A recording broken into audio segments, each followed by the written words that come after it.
Did you see the lunch that girl brings? Plain rice, beans? I really don't understand what she's doing at this school." The words cut through the air like knives, and Michael felt his world crumbling beneath his feet. He stood motionless behind the classroom door, his blue janitor's uniform still damp with the morning sweat. He had rushed from the building where he worked as a night custodian to St. Patrick's Academy without even time to change. The parent-teacher meeting had started 20 minutes ago, and he was late as usual, exhausted after cleaning 15 floors all night. "Poor girl, but honestly, there's a certain standard to uphold here," continued the voice he now recognized as Monica Hayes, mother of one of Sophia's classmates. "My son told me that every day she brings the same simple meal in that old lunchbox. It's awkward." "You're right," another voice chimed in. "This is a prestigious institution. Scholarship students should at least try to keep up appearances. What kind of example are they setting for our children?" Michael closed his eyes and leaned his forehead against the cold hallway wall. Each word was like a slap, reminding him of everything he couldn't give his little Sophia. That morning, like every morning, he had woken up at 5 to prepare her lunch with what he had in the pantry. Rice he had cooked the night before, beans he had left soaking since Sunday, and a small piece of chicken he'd managed to get on sale. He remembered how his daughter's eyes lit up when he slipped a small note inside her lunchbox. "You are my sunshine, my love. Have a beautiful day." Sophia had smiled and given him the strongest hug in the world before running off to the school bus. "Besides," Monica continued, "have you seen the father?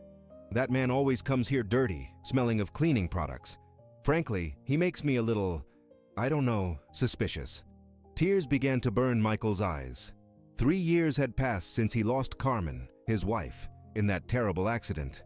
3 years raising Sophia alone, working 12 hours every night to pay for their small apartment in the working-class neighborhood, to buy school supplies, to maintain that scholarship that was the only bright future he could offer his little girl. "What bothers me most," another mother continued, "is that our children are starting to ask questions. My Valerie asked me why she can't bring simple food like Sophia. Do you realize the problem this creates?" Michael felt the hallway beginning to spin. He slowly moved away from the door, each step heavy as if he carried the world on his shoulders. He couldn't go in there. He couldn't face those scornful looks, not when he knew they were right about one thing. He didn't belong in that world of fancy suits and luxury cars. The next day, Michael watched Sophia as she ate her milk and toast for breakfast. She seemed quieter than usual, pushing her food around without much appetite. "Everything okay at school, sweetheart?" he asked, trying to sound casual as he prepared her lunch. "Yes, Dad," she replied, but her voice sounded small, fragile. "Dad, is it wrong that I like the food you make me?" Michael's heart stopped. "Why do you ask that, sweetheart?" Sophia lowered her gaze to her plate. "Well, yesterday I heard some moms talking. They said my food was weird, and that maybe I shouldn't be at this school." Michael felt as if his soul had been ripped from his chest. He knelt beside his daughter's chair and took her small hands in his, calloused and rough from work. "Sophia, look at me," he said, his voice trembling. "You belong at that school more than any other child. You are the smartest, the kindest, and the food I make for you, I make it with all my love." "I know, Dad, but maybe if it were different." "No," Michael interrupted her. "Never change who you are because of what others think." But that afternoon, when he went to pick up Sophia, the scene he witnessed completely shattered him. A group of mothers stood near the swings, and as Sophia walked past them toward him, one of them commented loudly enough for the girl to hear. "Poor thing, with those mended clothes and that scratched-up lunchbox. They should really scrutinize who gets scholarships at this school." Sophia quickened her pace toward Michael, and when she reached his arms, he could feel her trembling. Her little eyes were filled with tears she was trying hard not to shed. "Can we go, Dad?" she whispered in his ear. Michael picked her up as he had when she was smaller, feeling his heart break into 1,000 pieces. As they walked toward the bus stop, he heard more comments behind them. "It's a shame, but the reality is there are social differences that can't be ignored." "Exactly. Kids from different backgrounds shouldn't mix so much. It creates unrealistic expectations." That night, after Sophia had fallen asleep, Michael sat at the small kitchen table with his head in his hands. For the first time in 3 years, he wondered if he was being selfish. Did he have the right to keep his daughter in an environment where she was made to feel inferior? Was it fair to her? He picked up the phone and dialed the school's number. When they answered, his voice was barely a whisper.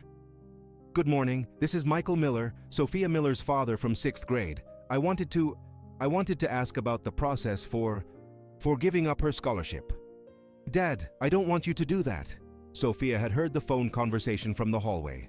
Her eyes, so much like her deceased mother's, were filled with a determination that surprised Michael. Sweetheart, maybe it's for the best. There are many good public schools where you can… No, she interrupted, crossing her arms. I like my school, I like my teachers, and I'm not going to let some jealous ladies scare us away. Sophia, you know what, Dad? Tomorrow I'm going to bring my lunch and eat it in the courtyard, where everyone can see me. And if they don't like it, they don't have to look. Michael felt a mix of pride and pain. His little girl was braver than he was. But the next day, when he went to pick her up, he found Sophia sitting alone under a tree, her lunchbox closed beside her. Didn't you eat, sweetheart?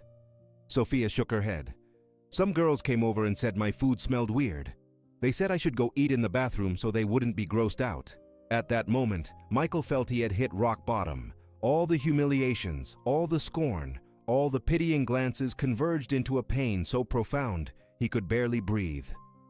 That night he called his sister Rose, who lived in a small town a few hours away. Rose, I'm thinking of moving there with you. This isn't working anymore. What happened, Michael? With a broken voice, he told her everything. The comments, the humiliations, how his daughter was starting to be ashamed of who she was. Michael, Rose said after a long silence, do you remember when we were kids and Mom used to tell us that a person's worth isn't measured by what's in their wallet, but by what's in their heart? Rose, that's easy to say when you don't see your daughter suffering every day. Brother, if you leave now, you're teaching Sophia that she should run every time life gets tough. Is that what you want? Michael stayed awake all night, tossing and turning in bed. At 3 in the morning, he got up to go to work, but first he went into Sophia's room. He found her awake, looking out the window. Can't you sleep, sweetheart? Dad, she said softly, do you think Mom would be disappointed in us? The question hit him like a lightning bolt. Why do you say that? Because she always said we should be proud of who we are, but lately I feel like we're hiding. Michael sat on the bed next to her and hugged her tight. In that moment, he made a decision that would change everything. The next day he would go to that school, and for the first time in months, he would walk in with his head held high. The next day, Michael showered with special care, put on his cleanest shirt, and headed to the school. He had decided to speak with the principal to explain the situation before making any drastic decisions about Sophia's scholarship. As he waited in the reception area, he heard familiar voices in the hallway, the same mothers as always, gathered near the 6th grade classroom door. I don't understand why the principal doesn't do anything, Monica Hayes was saying. It's obvious that girl doesn't fit in here. Besides, Patricia Nelson added, my husband says they've had problems with petty theft at his office, things going missing, and it coincidentally started when they hired that new janitor. Michael felt his blood run cold. Were they implying he was a thief? Oh, I wouldn't be surprised, another voice continued. People from that class, you know how they are. At that moment, a young but firm voice cut through the conversation. Mrs. Hayes, what janitor are you talking about? Michael recognized the voice. It was Thomas, Monica's son, a 12-year-old boy he had seen several times at school. He had always seemed polite and observant. Oh, Thomas, don't get involved in adult conversations, his mother said in an annoyed tone. But Mom, are you talking about Mr. Miller, Sophia's dad? There was an awkward silence. Michael slowly approached the hallway, remaining hidden but close enough to listen. How do you know his name? Patricia asked suspiciously. Because he works in the building where Dad has his office, Thomas replied with a confidence that surprised Michael. And he's not a thief. Quite the opposite. Thomas, that's enough. No, Mom, you're being unfair. The boy's voice had grown louder. Do you know what happened last week? Dad lost his wallet in the building. It had almost $5,000 inside and all his important documents. Michael remembered that day perfectly. He had found the wallet in the elevator during his night cleaning shift. And what does that have to do with anything? Monica asked, but her voice already sounded less sure. That Mr. Miller found it and stayed until 7 in the morning waiting for Dad to arrive to return it. He didn't touch a single dollar. Dad wanted to give him a reward, and he refused. He said he had only done what was right. The mothers fell silent. Michael felt his heart racing. "That's not all," Thomas continued. "Everyone in the building respects him. He always greets everyone, helps elderly ladies with their groceries, and once I saw him carry a woman in a wheelchair up to the 5th floor because the elevator was broken." "Thomas, I think you're exaggerating," his mother tried to say. "I'm not exaggerating, Mom. And there's something else you should know about Sophia." "What about Sophia?" Patricia asked, though her voice had now lost all its former arrogance. "That she's the smartest kid in all of 6th grade," Thomas declared without hesitation. "She always gets the best grades, helps those who don't understand their homework, and never brags or makes anyone feel bad." Michael felt his eyes fill with tears of pride. "Last week," the boy continued, "when Joey Hayes fell on the playground and hurt his knee, do you know who was the only one who stayed with him until the nurse arrived? Sophia. She even gave him her juice box to make him feel better." Monica Hayes audibly swallowed. Joey was her younger son. "And when the teacher asked who wanted to participate in the Mother's Day play, Sophia volunteered to make everyone's costumes because she said she knew how to sew. Do you know why she knows how to sew? Because her dad taught her so they could fix their clothes together." At that moment, Michael decided to come out of his hiding place. He walked toward the group with firm but non-aggressive steps. The mothers saw him approach, and their faces filled with shame. "Ladies," Michael said in a calm but clear voice, "my name is Michael Miller. I am Sophia's father, and indeed I am a janitor at Liberty Tower." Monica Hayes couldn't meet his gaze. "I come to school directly from work, which is why sometimes my clothes smell of cleaning products. I work 12 hours every night to support my daughter, and yes, her food is simple because it's what I can afford, but it's made with love, and my daughter has never gone hungry." Patricia tried to apologize. "Sir, we didn't know that." "No," Michael interrupted softly. "You knew exactly what you were doing. You judged a 12-year-old girl by the contents of her lunchbox, and me by my honest work." Thomas approached Michael and extended his hand.